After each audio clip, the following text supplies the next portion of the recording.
வராகி தாயின் சக்தி வாய்ந்த சத்திய வாக்கு இது. என் தங்கமே, உன்னுடைய கவலை என்ன என்பது எனக்கு நன்கு தெரியும். எந்த நொடியிலும் மாற்றம் வரலாம் குழந்தையே. ஏனென்றால் என் உயிரே நீதான். என் பிள்ளையே, நம்பிக்கையோடு இரு. உன் அன்னை வராகி தாயான நான் இருக்கிறேன்.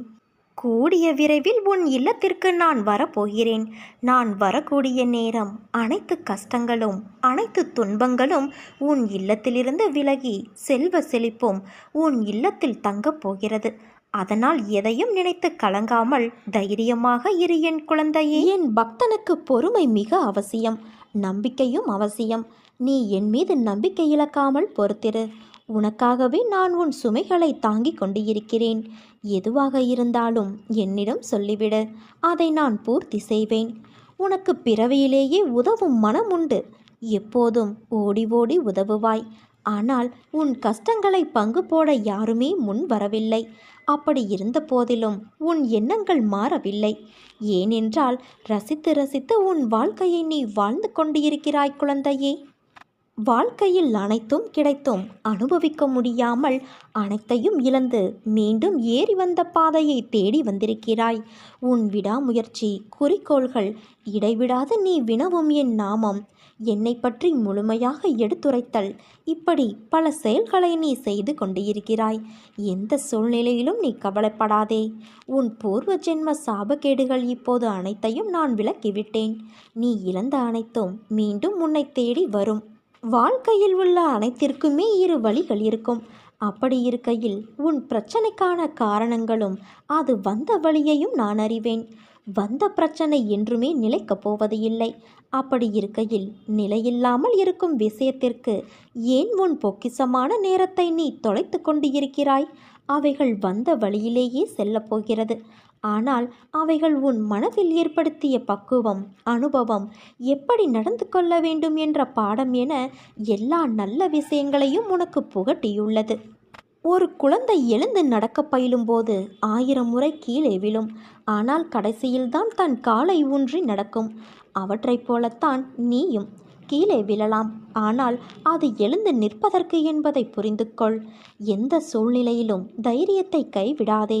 உன் நம்பிக்கையை திடப்படுத்தவே நான் அவதரித்துள்ளேன். உன் நல்வாழ்விற்கு நானே பொறுப்பு. எவன் ஒருவன் உன்னை நாடி உதவி என்று கேட்கிறானோ தயங்காதே. அவர்களுக்கு உன்னால் முடிந்த உதவியை செய். தெளிந்த மனதோடு இரு. ஏன் குழம்புகிறாய்? ஏன் தடுமாறுகிறாய்? எதிர்காலத்தை பற்றி பயம், நிலைமை என்ன ஆகுமோ என்ற கவலை உனக்கு. நான் உன் இல்லத்திற்கு வந்து கம்பீரமாக அமர்ந்திருக்கின்றேன். கர்வமுள்ளவர் எவரையும் என் அருகில் கூட நான் சேர்க்க மாட்டேன். உன் மனம் சந்தோஷமாக இருக்கும்போது பொறாமையும் எதிர்மறை எண்ணங்களும் மற்ற வேண்டாத எண்ணங்களும் உன்னிடம் நெருங்காது. காரணம் ஏன் தெரியுமா? சந்தோஷத்தில் உன் மனம் உன் நிம்மதியை பத்திரப்படுத்த பெரிய சமுத்திரம் போல உன் மனதை உருவாக்கும். அதில் எந்த எதிர்மறை வந்தாலும் அந்த பரந்த சமுத்திரத்தில் அவைகள் எல்லாம் காணாமல் போய்விடும். அதே போல உனக்கு துன்பம் ஏற்படும் போது உன் மனதை சமுத்திரம் போல பெரிதாயாக்கிக்கொள். ஏனென்றால் அது உள்ளே வந்து உன் நிம்மதியை உடைக்க முடியாது. உனக்கு ஆகாயமாய் உன் அன்னை வராகி தாயான நான் உன்னை சூழ்ந்து பாதுகாப்பாக உன்னையும் உன் குடும்பத்தையும் காத்து கொண்டு இருக்கிறேன். பிறகு எதற்காக நீ பயப்படுகிறாய்? கவலைப்படாதே. எல்லா பிரச்சனைகளுக்குமே இங்கு தீர்வு நிச்சயம் உண்டு. இப்போது உன் மனதில் உழலும் அந்த பிரச்சனைக்கு தீர்வு உண்டா என்னும் சந்தேகம் வேண்டாம். தீர்வு நிச்சயம் உண்டு. பலவிதமான குழப்பங்களில் நீ இருக்கிறாய் தங்கமே. உன் மனம் இருப்பதை கொண்டு மகிழ்ச்சி அடையாமல் அலைபாய்ந்து கொண்டு இருக்கிறது.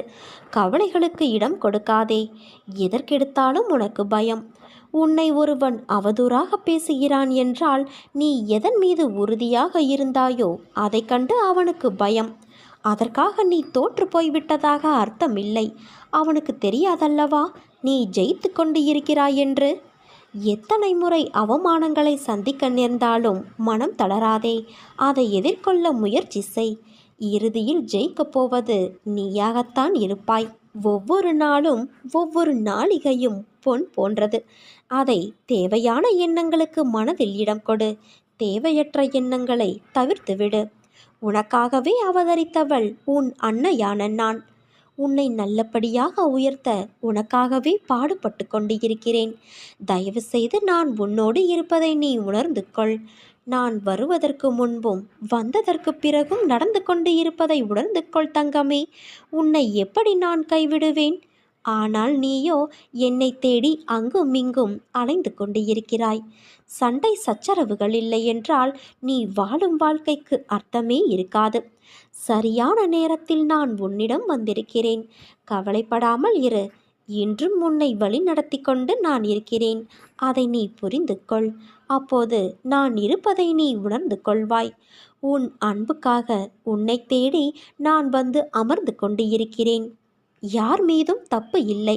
காலத்தின் கட்டாயம். நீ அனுபவிக்க வேண்டும் என்ற கட்டாயம். அதனால் யாரையும் வெறுத்து ஒதுக்கிவிட நினைத்து விடாதே. உனக்கும் அவர்களுக்கும் பிறகு என்ன வித்தியாசம் இருக்கிறது சொல்? இருக்கும் வரை மகிழ்ச்சியாக இரு. விரும்பிய வாழ்க்கையை நான் உனக்கு அளிப்பேன். உன்னை அனைத்து திசைகளிலிருந்தும் நான் பாதுகாத்து கொண்டு இருக்கிறேன். நான் இருக்கும் இடத்தில் எவரையுமே நெருங்க விடமாட்டேன். நீ உன் துன்பமான காலங்களை கூட புன்னகையோடும் தளராத நம்பிக்கையோடும் எதிர்கொண்டு பார். உன்னுடைய தடைகள் அனைத்தும் வெற்றிப்படிகளாக மாறும். அதை பின்பற்றுவது சிறிது கடினம்தான். ஆனால் முயன்று பார். உன் துயரங்கள் அனைத்தும் காணாமல் போகும். என் பிள்ளையே, நீ அறிந்தோ அறியாமலோ யாரிடமாவது கடும் சொற்களை பேசியிருந்தால், அவர்கள் மனம் காயப்படும்படி நடந்து இருந்தால், அவர்களிடம் மனதுக்குள் மன்னிப்பு கேட்டுக்கொள். அது ஒரு கர்மாவாக உன்னை பின்தொடர்கிறது. மனம், வாக்கு, செயல் இந்த மூன்றுமே கர்மாவை தரவல்லது. அதை நீ உபயோகப்படுத்தும் போது கவனமாக இருக்க வேண்டும். என்னை வந்தடைந்த பிறகு உன் வினைகள் குறைவதற்கே உன்னை நான் வழி நடத்துகிறேன். வினைகளை சேர்த்து கொள்ளாதே. நீ வினைகளை குறைத்து கொண்டு வா. நீ இழந்தவற்றில் நியாயமாக உன்னிடம் வந்து சேர வேண்டிய அனைத்தும் நிச்சயம் வந்து சேரும். உன்னுடைய தவறு எதுவுமே இல்லை. ஆனால் உன்னை சுற்றி நடந்த எதிர்பாராத சில நிகழ்வுகளால் உன்னுடைய பொருளாதாரத்தில் நீ சிறிய பாதிப்பை சந்தித்துள்ளாய். உன்னுடைய அந்த நிலைமை விரைவில் சரி செய்யப்படும். உன்னால் முடிந்தால் யாராவது ஒருவருக்கு அவர் விரும்பிய உணவை நிறைவான அளவு வாங்கி கொடுத்து அவர் மனம் நிறைவடைய செய். அன்னதானத்தை உனக்கு பிடித்த மாதிரி செய்யாமல் அதை உண்பவர்களுக்கு பிடித்த மாதிரி செய்து வா. விரைவில் அனைத்துமே மாறும். வாழ்க்கை என்னும் கடலில் நீ வாழ்கின்றாய். உன்னை நோக்கி வரும் அனைத்துமே ஏற்கனவே நிர்ணயிக்கப்பட்டது. அவற்றைதான் நாம் விதி என்போம். உன் வாழ்க்கையில் விதி என்பது நல்லதோ கெட்டதோ, உன் வாழ்நாளில் தினம் தினம் அசைகின்ற அசைவில் கூட நிர்ணயிக்கப்பட்டதாய் இருக்கும். அப்படி இருக்கையில் ஒரு பக்கம் விதி, இன்னொரு பக்கம் முந்தைய பிறவியின் கர்மவினை, இவை இரண்டும் தான் இன்று உன் சூழ்நிலைகளுக்கு காரணம். இவற்றில் நீ தப்ப முடியாது. ஆனால் நீ என் பார்வைக்கு திரும்பினால் உன் வசத்தை நான் கைப்பற்றி உனக்கான அனைத்து இக்கட்டுகளிலிருந்தும் உன்னை நான் காப்பேன். என் லீலைகளை தக்க சமயத்தில் நீ உணர்வாய். உன் வாழ்க்கைக்கு இனி ஒவ்வொரு அதிசயத்தையும் கண்களால் பார்த்து மனதால் உணர்ந்து அறிவால் அதை புரிந்து ஏற்று பக்குவப்படுவாய். ஒரு மனிதன் வாழ்க்கையில் ஜெயிக்க 2 பேரிடம் முட்டி மோதி சண்டையிட வேண்டும். அப்படி நடக்கும் சண்டையில் ஜெயிப்பது இரண்டுமே அல்ல. உன்னுள் இருக்கும் நான் என்ற கேள்விகளுக்கு நீ எந்த நேரத்தில் என் அம்மா என்று சொல்கிறாயோ, நீ அப்போது முக்தியின் மீது சவாரி செய்வாய் என்று அர்த்தம். மேலே நான் சொன்ன அந்த 2 பேர் யார் என்றுதானே கேட்கிறாய்? அது உன் மனமும் புத்தியும் தான். இவற்றை ஜெயித்தால் நீ வாழ்க்கையின் அர்த்தத்தை உணர்ந்து விட்டாய் என்பது அர்த்தம். உனக்கான வெற்றி காலம் ஆரம்பித்து விட்டது. உன்னை விட்டு நான் விலகுவதும் இல்லை, விலகி போகும்படி நான் செய்வதும் இல்லை. இறைவனை நோக்கி நாம் ஓரடி எடுத்து வைத்தால் இறைவன் நம்மை நோக்கி 10 அடி எடுத்து வைப்பார். நல்ல காலம் தானாக வரும் என்று நாட்களை வீணாக்காதே. எதை செய்து கொண்டு இருக்கிறாயோ அதன் மீது முழு நம்பிக்கை வைத்தால் எதையும் சாதிக்க முடியும்.